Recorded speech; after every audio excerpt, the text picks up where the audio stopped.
Good day, good day. Pastor Kerry Willis here.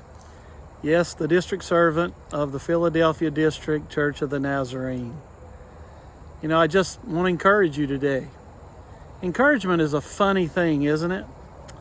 You know, I have learned that if I have any gift, it is the gift of encouragement. I often tell others I also have the gift of not missing the obvious, which is another way of saying I'm a pretty simple communicator. But let's go back to encouragement for a moment. You know how the Lord helped me to know that I had the gift of encouragement? Because the number one thing I have struggled with pretty much my whole life is discouragement. Now that may come as a surprise to some of you, but those of you who know me best have heard me say this before. Like take this morning, for example. It's a Wednesday, and I awoke this morning with a deep heaviness, just a very heavy burden. Now, I know what the burden's about, and I began to talk to the Lord immediately. And, you know, as a result of me going to Him, the burden began to lift, that discouragement began to lift, and I began to hear His voice very intricately, intimately, not an audible voice, much louder than that. I could hear Him in my whole being, just whispering words of comfort to me, even words of vision. And I am so grateful for that.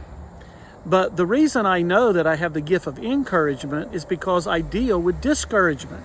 Now think about this for just a moment. If you have an enemy, and that enemy, let's say the enemy's gift is fire, then what are you going to bring to that enemy? You're going to bring water, right? You're going to try to put out the enemy's fire. Well, if we have the gift of encouragement from the Lord, what do you suppose our enemy is going to bring to us? Discouragement, exactly. And that's how I have really understood that God has given to me the gift of encouragement. I remember one time I was on a panel with some pastors in Kansas City, and for whatever reason I was on the stage of about 7 pastors and a room full of other pastors just sort of asking questions about ministry.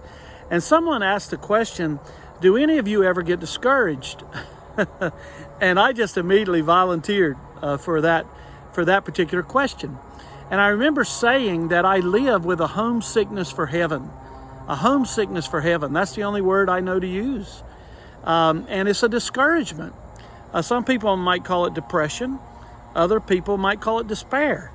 But what I know is that it is a battle that I have, and I have to deal with it. But the Lord comes and gives me courage whenever I call on Him. And He has a way of turning that discouragement into encouragement for me and encouragement for me to share with others. Now, there's a lot of noise around me right now. I don't know, it seems like all the noise has come. You see what I'm trying to say?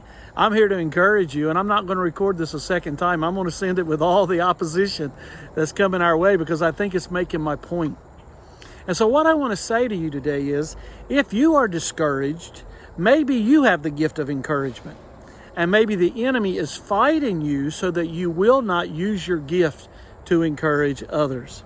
I remember in that meeting with the pastors that day in Kansas City, after this pastor asked all this, and I told him that I am a little bit discouraged these days if I don't get a little discouraged. In other words, I don't want to be at home in this world because it is not my home. And I'll never forget what he said. He said, Pastor Kerry, you might be the only person on earth who could encourage me about being discouraged. Well, I took that as a great compliment. So right here today from my Gethsemane woods, let's pray one for the other. I just talked to my mom on the phone, and she helped lift my heart even higher to a higher plane. She's been reading the biography of Jim Elliot, and if you haven't read that, that'll make a good read for you.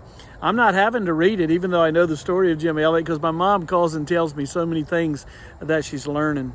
But she encouraged me to keep on keeping on with what the Lord has called me to do and who He's called me to be.